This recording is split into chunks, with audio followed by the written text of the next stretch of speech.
भाई ये मेरे हाथ में जो है एक इलेक्ट्रिशियन की सैलरी है, यानी कि एक इलेक्ट्रिशियन इस टाइम प्रेजेंट में करंट में कुवैत के अंदर कितना कमा रहा है, ये उसकी सैलरी है। यानी कि इलेक्ट्रिशियन की 160 दिनार, इंडिया के लगभग ये आपके 40 से 42 हज़ार रुपये आपको बनेंगे। तो अब सवाल ये उठता है कि एक इलेक्ट्रिशियन कुवैत के अंदर अगर काम करता है तो मैक्सिमम कितना कमा लेता है और मिनिमम कितना कमा लेता है। तो भाई इसको लेकर बहुत ज़्यादा आपके माइंड में डाउट भी है, और अगर आप यूट्यूब पर वीडियो देखें तो हर वीडियो में आपको एक नई बात मिलेगी, लेकिन हकीकत क्या है उस चीज़ को मैं आपको सामने रखने वाला हूँ। तो प्लीज़ इस वीडियो को पूरा वॉच कीजिएगा। वीडियो थोड़ी भी अच्छी लगे तो वीडियो को लाइक और चैनल को सब्सक्राइब कीजिएगा।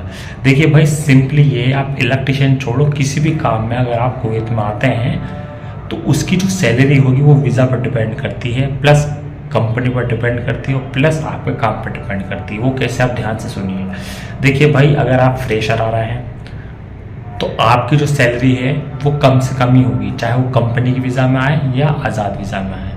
अब मान लीजिए आप एक्सपीरियंस होल्डर हैं, चाहे वो कंपनी की वीज़ा में आए या आप आज़ाद वीज़ा में आए, तो सैलरी आपकी ज़्यादा होगी। तो एक बात क्लियर है, मतलब फ्रेशर आएंगे सैलरी कम होगी, एक्सपीरियंस होगा आपको गल्फ़ का किसी भी कंट्री का तो आपकी सैलरी ज़्यादा होगी। एक बात ये। अब दूसरी बात देखिए, ध्यान से सुनिए। अगर आप कंपनी के काम में आते हैं भाई, यानी कि कंपनी के अंडर में आते हैं, आपको कहीं से भी वीज़ा मिल गई कंपनी की, और कंपनी में आते हैं आप इलेक्ट्रिशियन का काम में फ्रेशर, तो आपकी जो सैलरी होगी भाई वो 120-130 दिनार होगी। और भाई अगर आप कंपनी में आते हैं, आपके पास अच्छा खासा एक्सपीरियंस है, तो आपकी जो सैलरी होगी वो 150 और 160 दिनार होगी। इंडिया के लगभग 40-42 हज़ार रुपये बनेंगे। अब ये भाई मैंने एक स्टैंडर्ड बता दिया आपको। फ्रेशर का जो होगा आपका वो आपका 120-130 दिनार होगा, और अगर आपका किसी अच्छी कंपनी में आ जाते हैं और एक्सपीरियंस होल्डर हैं तो आपकी सैलरी 150, 160, 170 दिनार होगी, जैसा आपके पास एक्सपीरियंस होगा और जैसी आपकी कंपनी होगी।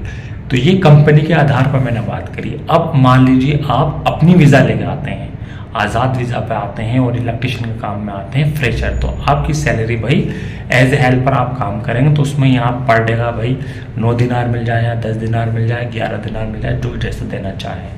और अगर आप एक्सपीरियंस लेके जाएंगे तो भाई पर डे का आप 10 दिनार, 15 दिनार, 20 दिनार, जैसा आपका काम होगा, जैसा आपका काम होगा, एक्सपीरियंस होगा, उसके आधार पर आपको पैसा मिलेगा। तो कहने का मतलब ये है, अगर आप इलेक्ट्रिशियन के काम में आज़ाद वीज़ा में आते हैं तो भाई 1 लाख, 1.5 लाख, 2 लाख रुपए तक मैक्सिमम कमा सकते हैं। और अगर कंपनी के काम में आते हैं तो भाई 30, 35, 40, जैसा आपका एक्सपीरियंस उस हिसाब से आप पैसा कमा सकते हैं। ज़्यादा कंफ्यूज नहीं होना है। एक बार जब तक आप यहाँ नहीं आओगे, जब तक बात समझ में आने वाली नहीं है।